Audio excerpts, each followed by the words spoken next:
Shri V S Sunilkumar, Thrissur ഒരു വിഷയമാണ്. അതവിടെ നിൽക്കുമ്പോൾ തന്നെ ഇന്ന് ദേശീയ തലത്തിൽ നടന്ന വലിയ പ്രക്ഷോഭം, ആ പ്രക്ഷോഭം പാതി വഴിയിൽ പോലീസ് തടഞ്ഞത് കണ്ടു.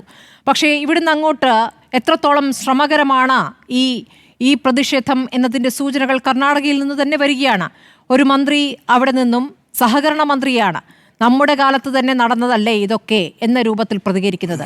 അപ്പോൾ ഇവിടെ ഒരു വലിയ ശ്രമം, 6 മാസത്തെ ശ്രമഫലമായി ഈ സത്യം പുറത്തേക്ക് വിടാൻ നേതാക്കൾ ശ്രമിക്കുമ്പോൾ അപ്പുറത്ത് അകത്തുനിന്നു തന്നെയുള്ള ഇത്തരം കുതികാൽ വെട്ടുകൾ ഈ പ്രക്ഷോഭത്തെ മുന്നോട്ട് പോകുന്നതിൽ തടസ്സമാകുമോ? ഈ തരത്തിലുള്ള ഇനിയും വരാമല്ലോ ഈ തരത്തിലുള്ള ശ്രമങ്ങൾ എന്നുള്ള സംശയം ഉയർത്തുന്നില്ലേ? ഈ ഏതു തരത്തിലുള്ള വിപ്ലവമാണെങ്കിലും മാറ്റങ്ങളാണെങ്കിലും അകത്തു നിന്നുള്ള ശത്രുക്കളെയും നമ്മൾ ചിലപ്പോൾ നേരിടേണ്ടി വരും. അപ്പം അതൊന്നും നമ്മൾ ഈ ഒരു വലിയ പ്രക്ഷോഭത്തിൽ, പ്രത്യേകിച്ച് പ്രതിപക്ഷ നേതാവ് ഉയർത്തിയിട്ടുള്ള വളരെ പ്രധാനപ്പെട്ട ജനാധിപത്യത്തിൻ്റെ സംരക്ഷണത്തിന് വേണ്ടി ഉന്നയിക്കപ്പെട്ടിട്ടുള്ള വളരെ പ്രധാനപ്പെട്ട സത്യങ്ങളാണ്. അത് ആരോപണങ്ങളല്ല. അത് എന്തിനെ പറ്റിയാണ്? നമ്മുടെ രാജ്യത്തിൻ്റെ ജനാധിപത്യ സംവിധാനത്തെ അത് രാഷ്ട്രീയമായി ദുരുപയോഗം ചെയ്യുന്ന ഗവൺമെൻറ്റിനെതിരാണ്. ഇലക്ഷൻ കമ്മീഷനെ നിയമിക്കുന്ന കാര്യത്തിൽ നേരത്തെ ഉണ്ടായിരുന്ന സംവിധാനത്തിൽ മാറ്റം വരുത്തി സുപ്രീം കോടതി ചീഫ് ജസ്റ്റിസിനെ മാറ്റി ആഭ്യന്തരമന്ത്രിയെ ആ പദവിയിലേക്ക് വെച്ചതോടുകൂടി തന്നെ വളരെ വ്യക്തമായ രാഷ്ട്രീയ ലക്ഷ്യത്തോടു കൂടി ഇലക്ഷൻ കമ്മീഷനെ മാറ്റാൻ അവർ തീരുമാനിച്ചു കഴിഞ്ഞിരിക്കുകയാണ്. അതും കൂടി കണ്ടിട്ട് വേണം നിങ്ങളിതെല്ലാം സംസാരിക്കാൻ വേണ്ടി. നമ്മുടെ രാജ്യത്തിന് നടക്കാൻ പോകുന്ന ഒരു തെരഞ്ഞെടുപ്പും ജനങ്ങൾക്ക് വിശ്വസിക്കാൻ പറ്റാത്ത രീതിയിലേക്ക്, മാനിപ്പുലേറ്റഡ് ആയ രീതിയിലേക്ക് മാറ്റുകയാണ്. മാച്ച് ഫിക്സിംഗ് എന്ന് പറയുന്നത് പോലെ കാര്യങ്ങൾ പോകുന്നു എന്നാണ് ഇവിടെ നടക്കുന്ന ഓരോ സംഭവങ്ങളും. ഒരു ഉദാഹരണം സ്മൃതി ഞാൻ പറയാം. ഇപ്പോൾ ബീഹാർ തെരഞ്ഞെടുപ്പിൽ 65 ലക്ഷം വോട്ടർമാരെ പുറത്താക്കി എന്നാണ് പറയുന്നത്. എന്താണ് കാരണം? അവരെ ഐഡൻറ്റിറ്റിയെ സംബന്ധിച്ച കാര്യമാണ്. അവിടെ നിങ്ങൾ വോട്ട് ചേർക്കണമെങ്കിൽ നിങ്ങളുടെ കയ്യിലിരിക്കുന്ന ആധാർ കാർഡ് അവർ അക്സെപ്റ്റ് ചെയ്യുന്നില്ല, നിങ്ങളുടെ കയ്യിലിരിക്കുന്ന വോട്ടർ ID അവിടെ അക്സെപ്റ്റ് ചെയ്യുന്നില്ല, നിങ്ങളുടെ റേഷൻ കാർഡ് അവിടെ അക്സെപ്റ്റ് ചെയ്യുന്നില്ല. നിങ്ങൾക്ക് അവിടെ വോട്ട് കിട്ടണമെങ്കിൽ നിങ്ങളുടെ ജനന സർട്ടിഫിക്കറ്റോ മെട്രിക്കുലേഷൻ പാസ്സായതോ ജയിച്ചതോ ആയ സർട്ടിഫിക്കറ്റ് അടക്കമുള്ള അതിസങ്കീർണമായ സർട്ടിഫിക്കറ്റുകൾ ഹാജരാക്കണമെന്ന് അവിടുത്തെ വളരെ പാവപ്പെട്ട മനുഷ്യരോട് ആവശ്യപ്പെടുകയും അങ്ങനെ 65 ലക്ഷം വോട്ടർമാരെ പുറത്താക്കുകയും ചെയ്ത അതേ സമയത്ത് മഹാരാഷ്ട്രയിൽ 1 കോടി വോട്ടർമാരെ അകത്താക്കി. ഇപ്പോൾ കേരളത്തിൽ എന്താണ് ചെയ്യുന്നത്? 2024 തെരഞ്ഞെടുപ്പിൽ നിങ്ങൾക്ക് വോട്ടർ ID കിട്ടണമെങ്കിൽ, വോട്ടർ ആവണമെങ്കിൽ നിങ്ങൾ പോസ്റ്റ് ഓഫീസിൽ നിങ്ങൾക്ക് കിട്ടിയിരിക്കുന്ന ഒരു പോസ്റ്റ് കാർഡ് ഉണ്ടെങ്കിൽ കേരളത്തിൽ നിങ്ങൾക്ക് വോട്ടറാകാം. BJPയുടെ മെമ്പർഷിപ്പ് എടുക്കാൻ വേണ്ടി നിങ്ങൾ മിസ് കോൾ അടിച്ചാൽ മെമ്പർഷിപ്പ് എടുക്കാമെന്ന് കഴിയുന്നത് പോലെ BJPയുടെ വോട്ടർമാർക്ക് അവർക്ക് ഇഷ്ടപ്പെട്ട മണ്ഡലത്തിൽ പോയി വോട്ട് ചെയ്യാൻ വേണ്ടി നിങ്ങൾ ആ മണ്ഡലത്തിൽ ഏതെങ്കിലും ഒരാളുടെ പേരിൽ, വീടിൻ്റെ പേരിൽ നിങ്ങൾക്കൊരു പോസ്റ്റ് കാർഡ് കിട്ടിയാൽ നിങ്ങൾക്ക് വോട്ട് കൊടുക്കാമെന്ന് ഇലക്ഷൻ കമ്മീഷൻ പറയാണ്. അതിനുശേഷം ഇലക്ഷൻ കമ്മീഷൻ ഇവിടെ ഇറക്കിയിരിക്കുന്ന സർക്കിൾ പറയാണ്, നിങ്ങൾ തെരുവിൽ ഉറങ്ങുന്ന ആളാണോ? നിങ്ങൾ തെരുവിൽ കിടന്നുറങ്ങുന്ന ആളാണെങ്കിൽ പോലും നിങ്ങൾക്ക് വോട്ട് കിട്ടും. എങ്ങനെയാണ്? നിങ്ങൾ ഏത് തെരുവിൽ എവിടെയാണ് കിടന്നുറങ്ങുന്നത് എന്ന കാര്യം 2 ദിവസം രാത്രികളിൽ ബൂത്ത് ലെവൽ ഓഫീസർമാർ പോയി പരിശോധിച്ച് 2 ദിവസവും തുടർച്ചയായി തൃശ്ശൂർ ബസ് സ്റ്റാൻഡിലെ തിണ്ണയിൽ കിടന്നുറങ്ങുന്നു ഒരാൾ എന്ന് ചൂണ്ടിക്കാണിച്ചു കൊടുത്താൽ ആ ബസ് സ്റ്റാൻഡിൽ കിടന്നുറങ്ങുന്ന ആൾക്കും വോട്ട് കൊടുക്കാം എന്ന് പറയുന്ന അതേ ഇലക്ഷൻ കമ്മീഷൻ തന്നെ ബീഹാറിൽ പറയാണ്, നിങ്ങളുടെ ആധാർ കാർഡ് പറ്റില്ല, നിങ്ങളുടെ റേഷൻ കാർഡ് പറ്റില്ല, നിങ്ങളുടെ ഇലക്ഷൻ ID കാർഡിന് അതും പറ്റില്ല, പിന്നെന്ത് വേണം?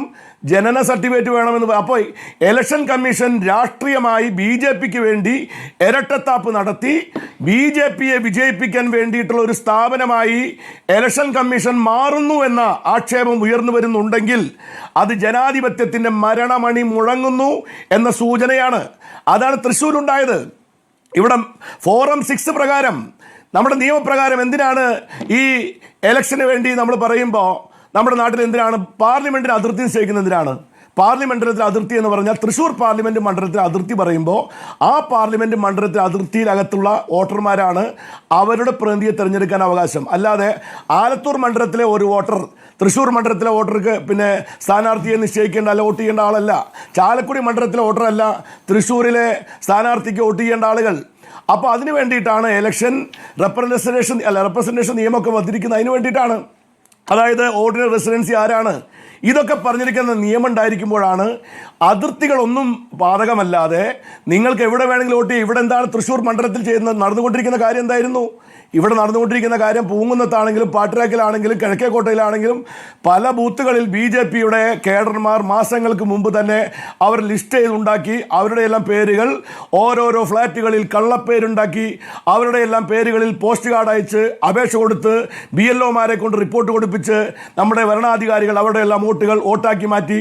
ആ BJP നേതാക്കന്മാരെല്ലാം അവരുടെ സ്വന്തം മണ്ഡലത്തിൽ BJPക്ക് സ്ഥാനാർത്ഥി ഉണ്ടായിട്ട് പോലും അവർ ജയിപ്പിക്കാൻ ഉദ്ദേശിക്കുന്ന മാച്ച് ഫിക്സിംഗ് കണ്ട് ഉദ്ദേശിക്കുന്ന മണ്ഡലത്തിലേക്ക് ആളുകൾ ചേർത്തുന്നു എന്ന് പറഞ്ഞാൽ അതൊരു മാനിപ്പുലേഷനാണ്.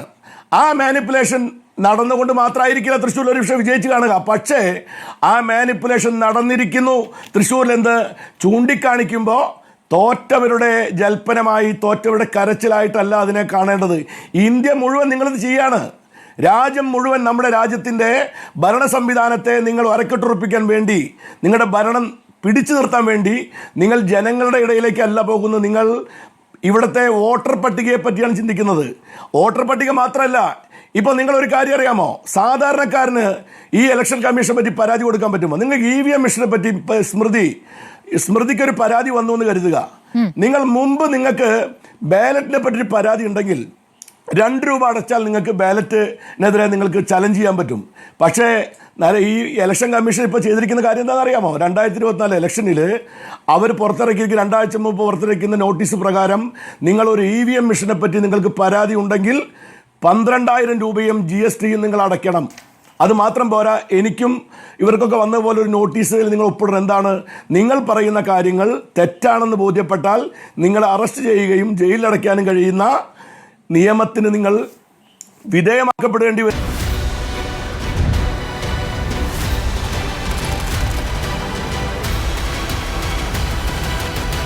ഡിബേറ്റ് വിത്ത് സ്മൃതി പരുത്തിക്കാട്.